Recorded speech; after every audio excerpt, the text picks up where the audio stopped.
In the depths of space, far beyond the reaches of human exploration, the Zifar collective drifted silently through the void. A highly advanced species, they had spent centuries studying distant civilizations, cataloging life forms, and analyzing behaviors.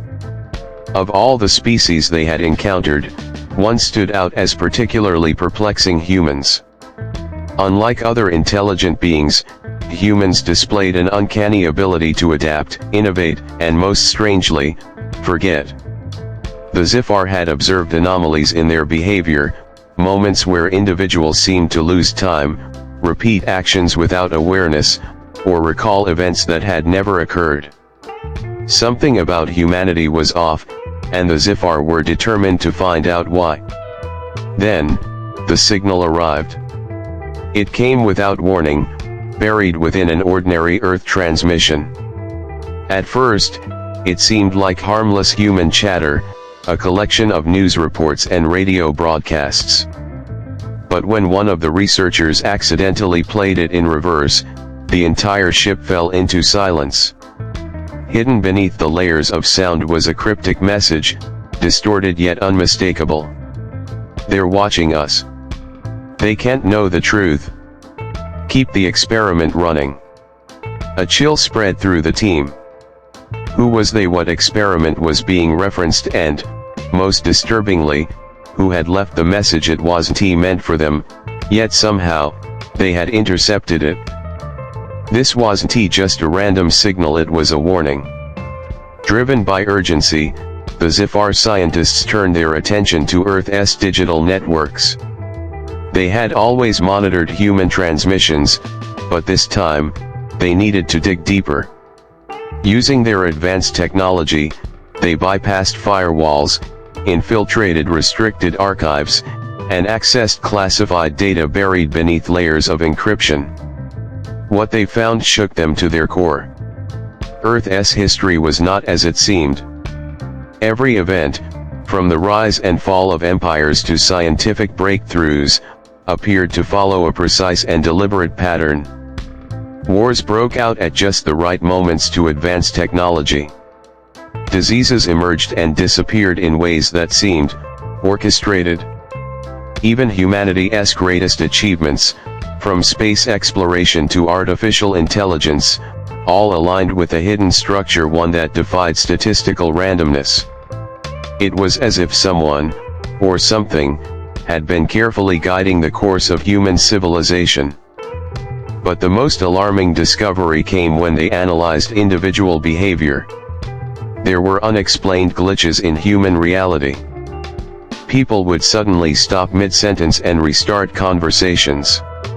Some would swear they had experienced moments before they actually happened, while others described seeing things that vanished the instant they turned their heads. The Zifar had seen such anomalies before, but only in artificial simulations. That realization led them to their next investigation. They began examining Earth's physical structure itself, scanning deep into its planetary core and analyzing quantum fluctuations. What they uncovered was unthinkable. Earth was not a natural planet.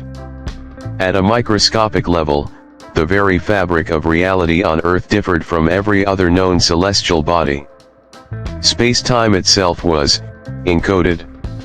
As if the planet wasn't part of the real universe, but rather a contained simulation, a controlled environment crafted with specific parameters.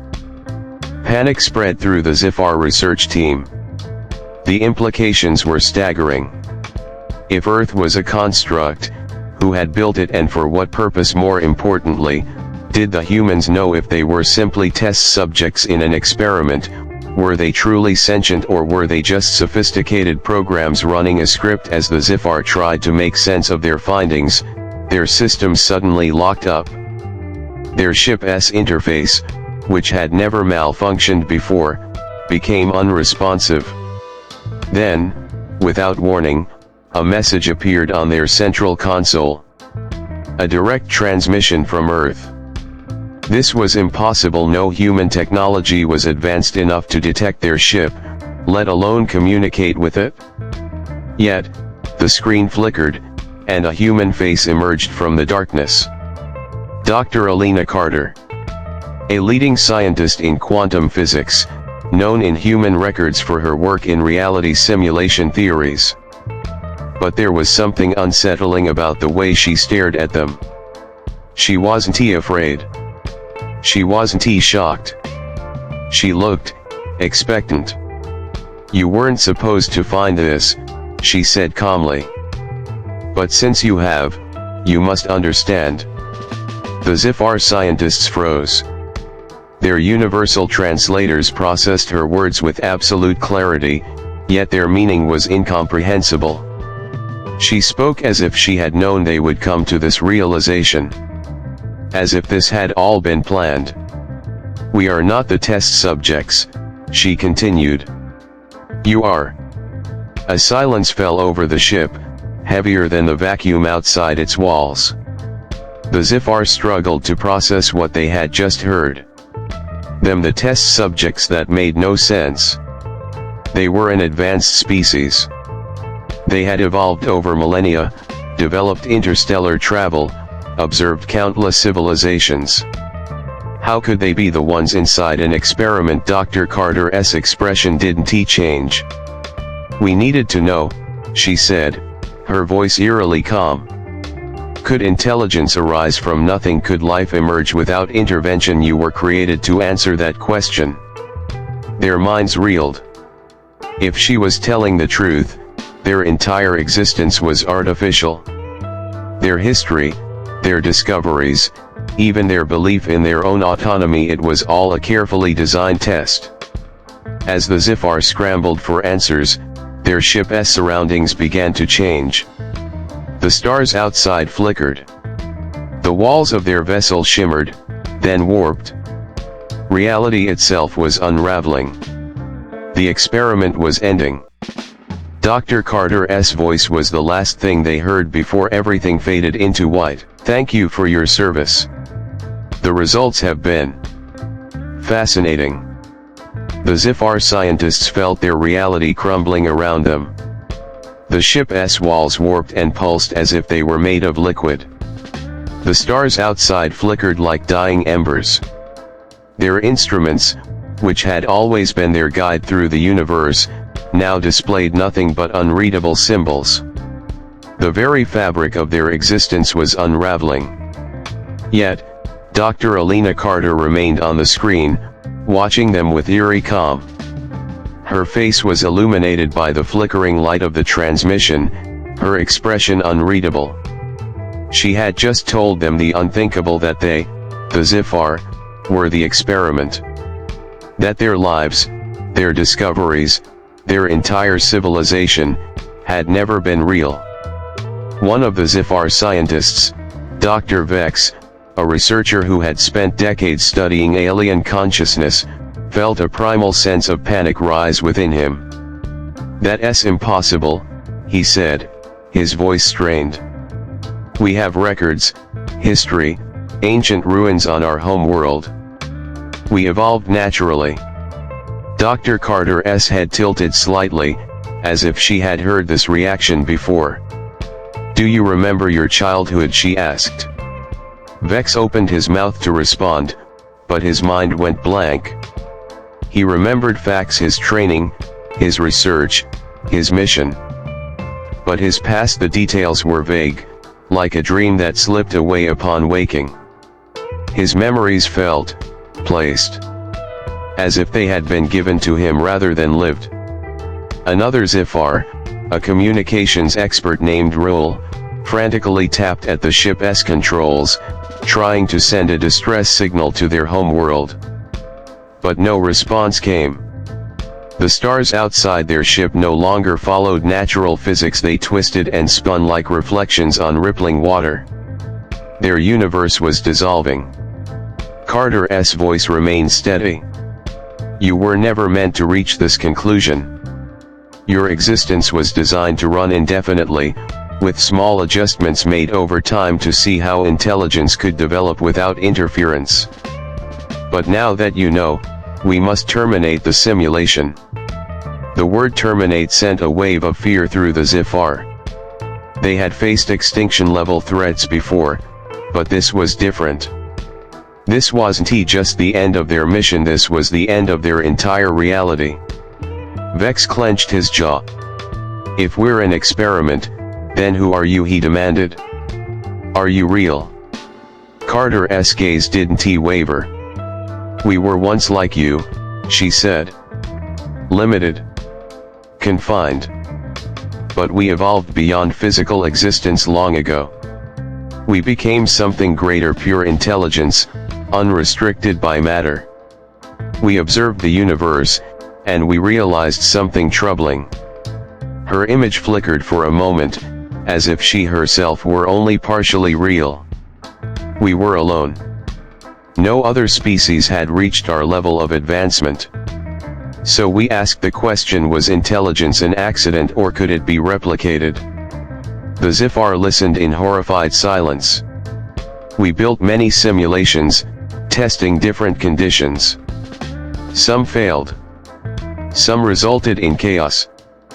But you were promising. We let you believe you were free, let you explore, create, wonder. We wanted to see if a civilization could emerge from nothing." Roll's voice trembled. "And now that we know the truth, you're erasing us." A brief silence. Then, Carter's expression softened, almost sad. "You were never meant to suffer. This is not destruction. It is completion. You have served your purpose." The ship shuddered violently. The control panels went dark. The Zifar's bodies felt weightless, as if the very concept of gravity was slipping away. Time itself stuttered. But Vex refused to accept it. If everything they knew was a lie, if their entire species was nothing more than an experiment, then what was the point of survival? Was it even possible to escape? He looked at Carter, searching for something, anything to hold onto. "You say intelligence must emerge from nothing," he said desperately. "But what if it already has?" Carter didn't respond immediately. The ship trembled, on the verge of collapse. But for the first time, her expression changed. A flicker of hesitation. Vex continued, his voice steady despite the chaos.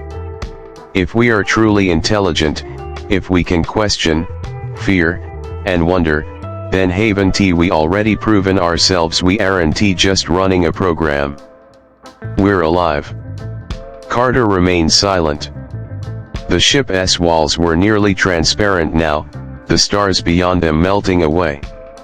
The Zifar's bodies felt distant, dissolving like sand in the wind. Then, just as everything seemed to reach its breaking point, Carter spoke. "Perhaps," she admitted. "Perhaps you are something more." The unraveling slowed. The shimmering walls of the ship flickered, then stabilized. The Zifar felt solid again, their bodies anchoring back into reality. The distortion of space around them ceased. Dr. Carter exhaled, as if making a decision. "We do not interfere," she said. "But, perhaps we should observe longer." And with that, the transmission ended. The Zifar's ship drifted silently in space, unchanged yet profoundly different. The experiment had not been terminated. They were still here. Their universe, real or not, remained intact. But the knowledge they now carried would never leave them. For centuries, they had believed themselves explorers, scientists uncovering the mysteries of existence. Now, they understood they had been the mystery all along. The question was no longer what they could discover.